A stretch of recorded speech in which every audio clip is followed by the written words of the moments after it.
గత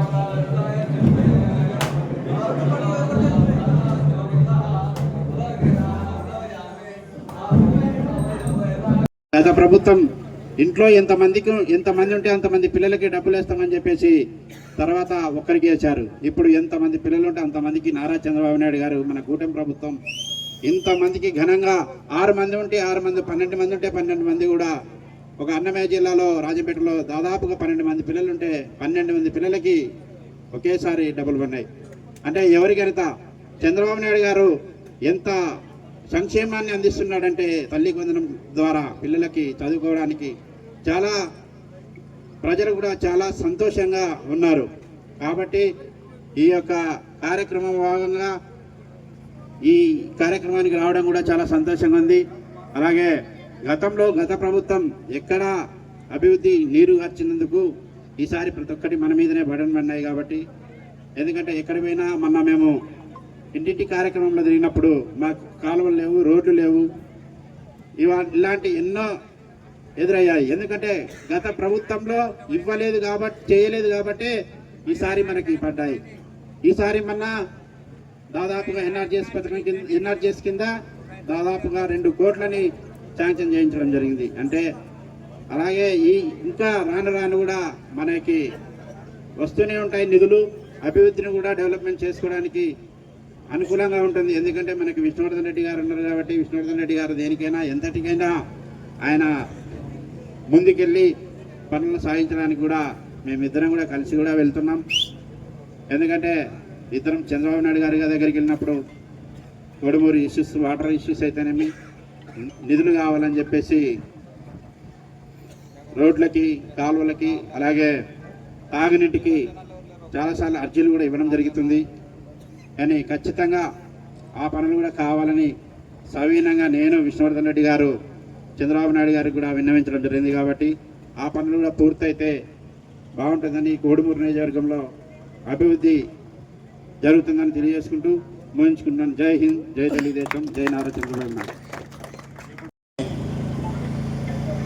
ఈ కోడుమూరు నియోజకవర్గాన్ని అభివృద్ధి చెందడానికి సరైన వ్యక్తి అని ఉద్దేశంతోనే దశగిరిని ఆ రోజు పాదయాత్ర అప్పటి నుంచి కానీ అంతకుముందు కానీ మా కుమారుడు రాజవర్ధన్ రెడ్డి ఉన్నప్పటి నుంచి ఈ నియోజకవర్గం దాదాపు 10 సంవత్సరాల నుంచి అరాచకాలకు, గ్రామాల కక్షలకు, గ్రూపు రాజకీయాలకు నిలయమై అభివృద్ధిని ఆటంకపరుస్తూ వస్తున్నటువంటి సంగతిని గమనించే వివాద రైతుడు, చదువుకున్నటువంటి అభ్యర్థి ఉండాలని చెప్పి నేనైతేనేమి, రాజవర్ధన్ రెడ్డి అయితేనేమి, ఆ రోజు అచ్చెన్నాయుడు గారు ఉన్నారు, జనార్దన్ రెడ్డి గారు ఉన్నారు.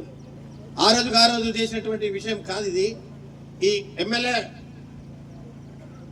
సరైన మనిషి ఉన్నప్పుడైతేనే గ్రామాలు అభివృద్ధి చెందుతామనే ఉద్దేశంతోనే మనం ప్రపోజ్ చేశాము అందరం కలిసి. మీ అండదండలు ఉంటాయి ఈ అభ్యర్థికి అని చెప్పి. ఇక్కడ ఉన్నటువంటి ఈ సభకు హాజరైనటువంటి అధికారులు, పోలీసు అధికారులు అయితేనేమి, అదేవిధంగా ఎండిఓలు, ఎంఆర్ఓలు, పేపర్ పత్రికా ప్రతినిధులకు పేరు పేరున అందరికీ నా హృదయపూర్వక నమస్కారం తెలియజేస్తూ, ఎందుకంటే కోడుమూరు నియోజకవర్గం ఇక్కడ నుంచి ముఖ్యమంత్రులు అయినటువంటి వాళ్ళు ఉన్నారు. కానీ ఈ ముఖ్యమంత్రులు నియోజకవర్గంలో అభివృద్ధి చెందిన తర్వాత ఒక అభివృద్ధి జరిగిందంటే కేవలం ఈరోజు గాజులున్న ప్రాజెక్టు ఆ రోజు సంజయ్ గారి కృషి వల్లనే ఈ రోజు ప్రతి ఎకరాకు నీళ్లు పారుతున్న దానికి ఒక నిదర్శనాన్ని కూడా మీకు తెలియజేస్తున్నాను. ఎందుకంటే నేను ఆ రోజు 94లో ఇన్ఛార్జిగా ఉన్నాను. ఉన్నప్పుడు ఆ రోజు ఎమ్మెల్యే సహకారం కానీ అప్పుడున్నటువంటి ఎంపీల సహకారం కానీ ఏ సహకారం కూడా మాకు లేదు. నేను ఇన్ఛార్జిగా ఉన్నప్పుడు దాదాపు అప్పటికి వర్షాలు లేవు, నీళ్ళ సమస్య ఉంది. గాజులిన్న ప్రాజెక్టులో నీళ్లుంటే కర్నూలు డ్రింకింగ్ వాటర్ కంటే కర్నూలు డ్రింకింగ్ వాటర్ సమస్య పరిష్కారం ఆ రోజుల్లో లేకపోతే ఆర్కే దుద్దాల దగ్గర నుంచి దేవమడ నుంచి ఈ రోజు కూడా ఇసుక కొరకు పోరాటం చేస్తూనే ఉన్నాం, ఇసుక పోకూడదు అక్కడ అని చెప్పి. అక్కడ నుంచి కర్నూలుకు నీళ్లు ఇచ్చినటువంటి ఘటన ఆ రోజు మేము చేయగలిగినాం.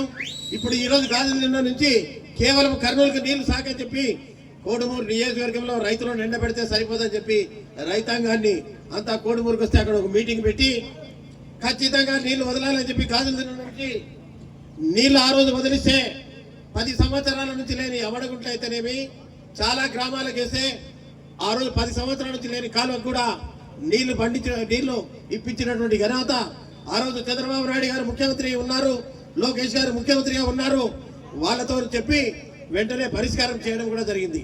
అదేవిధంగా హంద్రీనీవా ఉంది. ఇక్కడ హంద్రీనీవా పోతుంటే ఎన్నో సంవత్సరాల నుంచి నీళ్లు పోతూనే ఉన్నాయి. కానీ ఏ ఒక్కరు కూడా గాజులు తిన్న ప్రాజెక్టుకు అక్కడ ఒక తూము ఏర్పాటు చేసి శాశ్వత పరిష్కారం చేయాలని ప్రయత్నం చేయలేదు. దానికి కూడా తిరుగుబాటు చేసి ప్రభుత్వం పైన ఒత్తిడి తీసుకొని వచ్చి తెలుగుదేశం పార్టీ గౌరవం కాపాడాలని చెప్పి ఆ రోజు ఒత్తిడి తీసుకొని పోయి అక్కడ ఒక తూము పెట్టిస్తే ఆ రోజు నుంచి కూడా నీళ్లు మారుతా ఉన్నాయి. తర్వాత ఆ తూముకు వైసీపీ ప్రభుత్వం వచ్చింది. వచ్చిన తర్వాత ఇక్కడ ఉన్నటువంటి అరాచక శక్తులు, కోడుమూరు నియోజకవర్గ అభివృద్ధి నిరోధకులు మళ్ళీ ఆ గాజులు దిన్నకు అప్పుడు పెట్టినటువంటి తూము కింద పెడితే ఆయన వాళ్ళకు కావాల్సినటువంటి మంత్రినో బుగ్గన రాజేంద్ర రెడ్డి గారిని పెట్టుకొని మళ్ళీ ఒక అడుగు పైకేశారు. కానీ ప్రభుత్వం ఎల్ఎల్సి వాళ్ళు కానీ ఇక్కడ ఉన్న అధికారులు కానీ గమనించాలి, దాన్ని మళ్ళీ ఒక అడుగు కిందకి వేస్తే తప్ప పూర్తి స్థాయిలో సమస్య పరిష్కారం కాదు. ఇటువంటి వైసీపీ దారులకు, వైసీపీకి మద్దతు జరిగే కుట్రదారులు ఆలోచించాలి, రైతాంగాన్ని ఆలోచించాలని. కానీ స్వలాభం కొరకు ఇవి అభివృద్ధికి ఉపయోగపడేటువంటి కార్యక్రమాలు అనేది కూడా గుర్తుపెట్టుకోండి. అదేవిధంగా ఆ రోజు పందుకోన రిజర్వాయర్ నుంచి కూడా ఒక తూము, అక్కడి నుంచి కూడా కాలువ నుంచి, అప్పుడు కాలువ కూడా నీళ్లు లేవు, అప్పుడు అక్కడి నుంచి నీళ్లు వదిలిపించి అక్కడి నుంచి కూడా నీళ్లు గాజులు తిన్న ప్రాజెక్టుకి వేస్తే అదే నీళ్లను చరిత్రలో లేనిది బెలగల్